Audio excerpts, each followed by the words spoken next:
Swastiastu. Perkenalkan, kami dari kelompok 10 akan membawakan materi yang berjudul Quality Cost and Productivity, Measure Reporting and Control, atau biaya kualitas dan produktivitas. Sebelum itu, kami akan memperkenalkan diri terlebih dahulu. Perkenalkan, nama saya Putu Cynthia Heri Pratisanti, NPM 1932121011. Perkenalkan, nama saya Putri Dewi, NPM 1932121296. Biaya kualitas dan produktivitas. Kualitas yang rendah dapat menjadikan produk sangat mahal bagi produsen dan konsumennya. Konsekuensi rendahnya kualitas adalah tingginya biaya produk. Solusi terhadap permasalahan ini adalah penerapan manajemen kualitas. Pengukuran dan pelaporan biaya kualitas. Biaya kualitas. Biaya kualitas merupakan biaya yang terjadi atau mungkin akan terjadi karena adanya kualitas yang rendah. Ada dua kelompok biaya kualitas, yaitu biaya pengendalian dan biaya kegagalan. Kedua kelompok tersebut dapat dipecah lagi dalam 4 subkelompok biaya, yaitu biaya pencegahan, biaya penilaian, biaya kegagalan internal luar perusahaan, dan biaya kegagalan eksternal.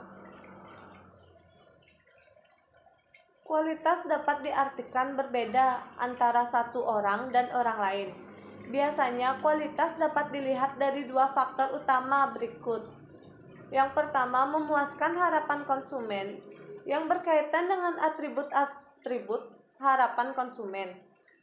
Yang kedua, memastikan seberapa baik produk dapat memenuhi aspek teknik dari desain produk tersebut, kesesuaian kinerja dengan standar yang diharapkan, dan kesesuaian dengan standar pembuatannya.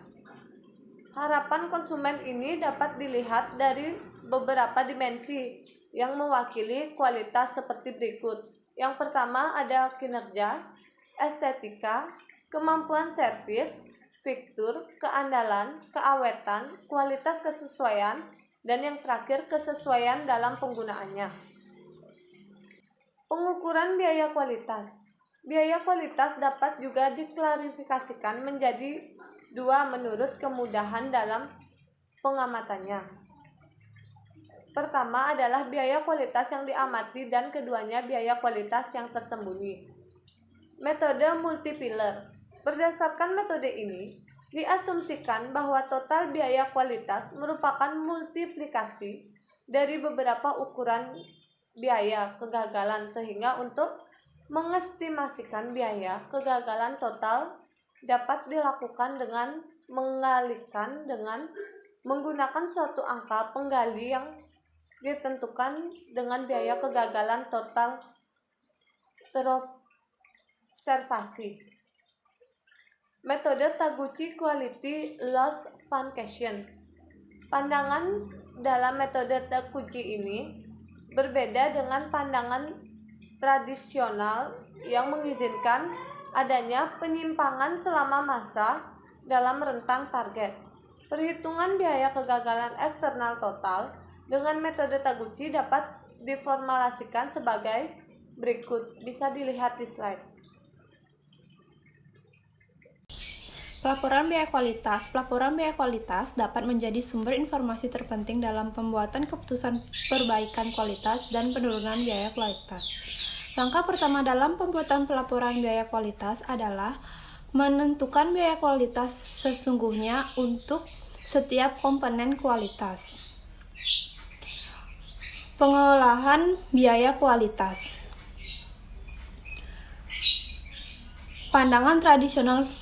Pandangan ini pertama kali ditemukan oleh J.M. Juran yang mengemukakan modal biaya kualitas optimal. Dalam modal ini, kualitas dibagi dalam 3 zona relatif terhadap titik total biaya kualitas minimum. Pandangan kontemporer ini, inti dari pandangan ini adalah untuk mendapatkan manfaat biaya, maka tidak diperbolehkan adanya produk yang tidak sesuai dengan spesifikasi target akan menghasilkan peningkatan biaya kualitas. Activity Basis Management dan biaya kualitas optimal (ABM) membedakan biaya kualitas menjadi dua kelompok, yaitu biaya bernilai tambahan dan biaya tidak bernilai tambahan. Ada analisis tren perbandingan dilakukan untuk semua komponen biaya kualitas, baik secara total maupun secara kompeten.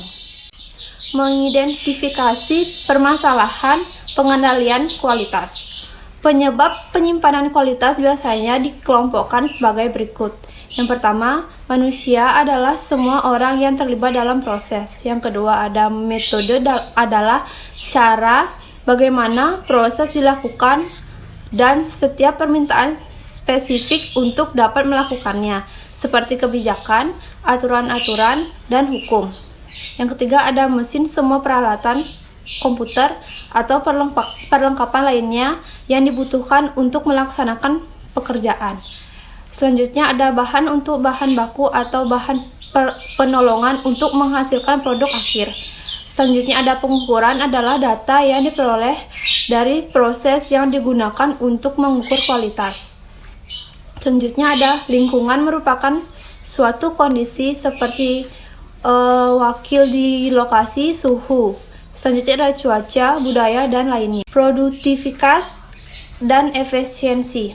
Efisiensi proses adalah kemampuan untuk mengubah input menjadi output antara pada biaya terendah. Ukuran-ukuran yang biasanya digunakan untuk efisiensi proses produksi dan bisnis diantaranya adalah sebagai berikut. Produktivitas, waktu siklus, rasio waktu. Selanjutnya, pengukuran produktivitas, penekanan pada bagaimana menghasilkan output secara efisien dan secara khusus ditunjukkan pada hubungan antara output dan input untuk menghasilkan output. Efisiensi produktivitas total terjadi saat dua kondisi terpenuhi, yaitu untuk semua panduan input yang akan menghasilkan output pada tingkat ditentukan. Tidak ada satu komponen input yang digunakan melebihi yang ditentukan untuk menghasilkan output lainnya tertentu. Ada pengukuran output include. Produk mengukur jumlah perubahan laba yang diakibatkan oleh perubahan produktivitas. Penentuan pengaruh perubahan produktif output include. Produk mengukur jumlah perubahan laba yang diakibatkan oleh perubahan produktivitas. Penentuan pengaruh perubahan produktivitas terhadap laba merupakan salah satu cara untuk melihat bila perubahan produktivitas. Baik, dapat diambil kesimpulan, sebuah produk yang berkualitas adalah produk yang memenuhi atau melebihi harapan pelanggan. Jadi, produk atau jasa yang berkualitas adalah yang memenuhi atau melebihi harapan pelanggan dalam 8 dimensi. Yang pertama, performance, yaitu bagaimana suatu produk dapat difungsikan dengan baik. Yang kedua, estetik, yaitu menunjukkan kejelasan produk atau style beauty.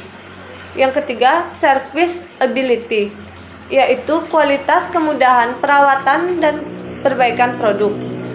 Yang keempat, fitur, yaitu karakteristik produk yang berbeda atas produk yang sama. Yang kelima, reliability, yaitu kemungkinan bahwa produk atau servis dapat diandalkan dalam waktu yang lama. Keenam, durability, yaitu lama fungsi sebuah produk. Yang ketujuh ada quality of conformance, yaitu kesesuaian produk dengan kualitas atau spesifikasi. Yang kedelapan, fitness for us, yaitu kecocokan penggunaan produk sesuai yang diharapkan. Baik, sekian presentasi dari kelompok kami. Jika ada pertanyaan, dipersilahkan. Kami tutup dengan Parama Santi. Om Santi Santi Santi Om.